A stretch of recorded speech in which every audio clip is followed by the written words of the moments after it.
Hi again, everyone. It's Peter Schwartz, Sports Bash at the Super Bowl here in Las Vegas, presented by TicketBash.com as we get set here on Radio Row for Sunday's game between the 49ers and the Chiefs in Super Bowl 58.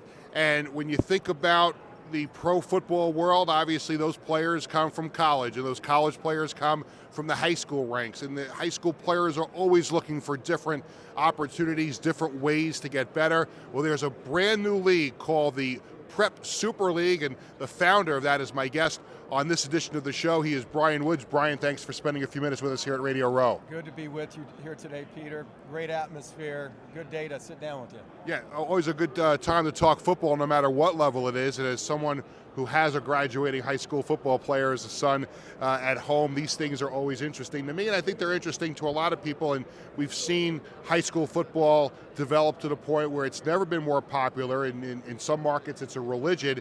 What is the Prep Super League? What is it going to do for players, whether they're blue chip prospects or developmental players? What is the thought process behind something like this? Yeah, the whole premise, in my opinion, and kind of the hypothesis on the creation of the league was that, more or less, college football is turning into the new NFL. And so I felt like with the transfer portal and the amount of scholarships that were disappearing for high school players, the fact that there was no supplemental platform out there for traditional 11-on-11 football, the Prep Super League was absolutely needed. So for the developmental player, it's an opportunity to be in a national league, get better instruction, go up against elite competition and get that enhanced exposure that they need in this all too familiar and very competitive athletic scholarship world that we live in the modern day. For the 4 and 5 star kid, it's really an opportunity to kind of increase their personal brand, take part in enhanced NIL opportunities that a national platform such as the Prep Super League could provide them, and it's a first of a kind thing. So we're really excited about it, and we're kicking off this April. So it's going to take place in the spring, so it's not going to conflict with someone's high school football season. Has there been any pushback at all from the high school football community that said, wait, these kids are playing enough football in the fall, they don't need to be playing this in the spring? Well, I think, look, if you look at all the Division I college athletes out there, the majority of them got a scholarship because of the travel and club factions that they participated in. Because there's nothing like this for football, there really needs to be. I think the feedback we've gotten overall has been very positive, and if there has been any sort of negative criticism about the league, it's really coming from a place of people just not knowing enough about it. I think you pointed out, perfectly that, look, we're a spring league, and so we're going to exist in a traditional off season for football. So high school coaches should not view this in other fashion more than just a complementary entity to traditional high school football. But I would also tell you that, look, we are certainly disruptive in that we're doing something that's never been done before. And we also feel like we're creating something for the top players that is going to be a little different. And so I think traditionalists are struggling with it, but ultimately I think our platform is very, very much needed. So this is going to be a regional league. There'll be teams spread out in different states. Tell us what states are committed to this already, and if there's a player that wants to get involved, what do they have to do? Yeah, so first and foremost, if a player is interested in the Prep Super League and they want to be evaluated, all they need to do is go to www.theprepsuperleague.com. They go to our website, they can fill out an application. We always get back to all of our applicants and people, including parents that have shown interest in their son participating. In terms of the league structure, we're in 12 markets in season 1. So we have New Jersey, Atlanta, Tampa, Miami. That's our East Division. Our Central Division is comprised of New Orleans, Dallas, Houston, and Denver.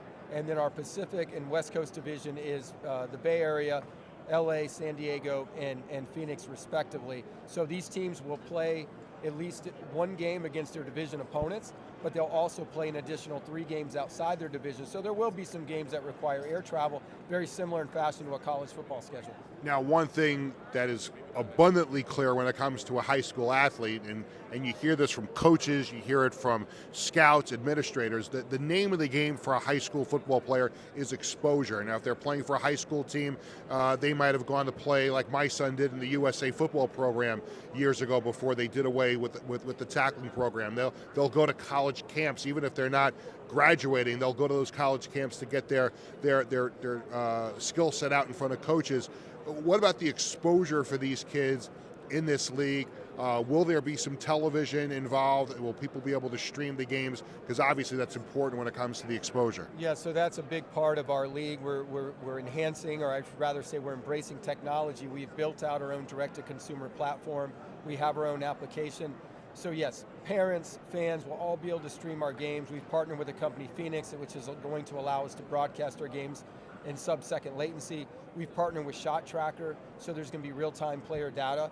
Again, this will be viewed, or this should be seen as something completely different than traditional high school football. And I think, look, exposure is really what it's all about. And regardless of all the supplemental opportunities that have been out there before with additional sports outside of football, there needs to be something for 11 on 11. 7 on 7 is a drill. It's nothing more than a drill, and it's something you can get good at as a drill, but it's not really good in terms of being able to evaluate football players in a real football context. Right. So college football coaches love the time of year we're going to operate, because they can see the best 4- and 5-star kids. They can see the top developmental kids that might have been overlooked, and they can see them in a real football atmosphere, a real football context. And it's happening at a time of year when colleges are doing all their evaluation, which is mid-April through late May of every year. Now, you're talking to somebody who worked in the original XFL in 2001 and spent 8 years in the Arena Football League and another year in another indoor football league. So there isn't a bigger proponent of spring football than myself, and I know you were involved with some other leagues, the FXFL and the new USFL that is now merged into the United Football League. You had the Spring League.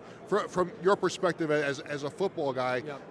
and there's a lot of mainstream media will be like, oh, spring football, it's taboo, I'm not going to watch it. Yeah. Baseball in the spring, lacrosse in the spring. We're obviously you've been involved in it for a long time in the spring football. How important is it, not just for the professionals, but now for the high school kids to be able to get that little extra experience in the springtime? I think, again, any added repetitions, but especially at the level of competition they're going to experience in the Prep Super League, is paramount in today's world. But I would also take the position that, look, while I was involved in creation of these other spring leagues, and some had varying degrees of success, the one thing I would tell you is the one differentiator between the Prep Super League and the Spring League, or the newest iteration of the USFL, which, as you mentioned, has now since merged with the XFL and calling it the UFL, we will have the best players in our realm. So if you want to grab attention and you are creating a new sports property, you don't have to be the best in the world, but you really need to be the best in the country. And so I think what we're forming really is, we are going into the markets that historically have produced the most amount of college football and professional football talent, and we are getting these 4- and 5-star players to come in and commit to playing in the Prep Super League. So this will be the best high school football product out there, and so I think that will warrant eyeballs. So we have this little game going on here in Vegas on Sunday between the Chiefs and the 49ers, and Sure. just have to get your thoughts on the game and how you see this matchup and who you think is going to win. I do like the 49ers in this one. I've been a pretty good predictor of past Super Bowl outcomes, and so I do like the 49ers in this matchup. And one last time, how could people get involved in the Prep Super League? Yeah, so if they want to drop us a line, they can email us at info@prepsuperleague.com. They can visit our website, www.prepsuperleague.com. They can follow us on social media @PrepSuperLeague. It's Brian Woods, the founder of the Prep Super League. We thank you very much for joining us here on Radio Row. It's Peter Schwartz, Sports Bash at the Super Bowl on Radio Row, presented by TicketBash.com. Stay with us for more interviews this week from here in Las Vegas.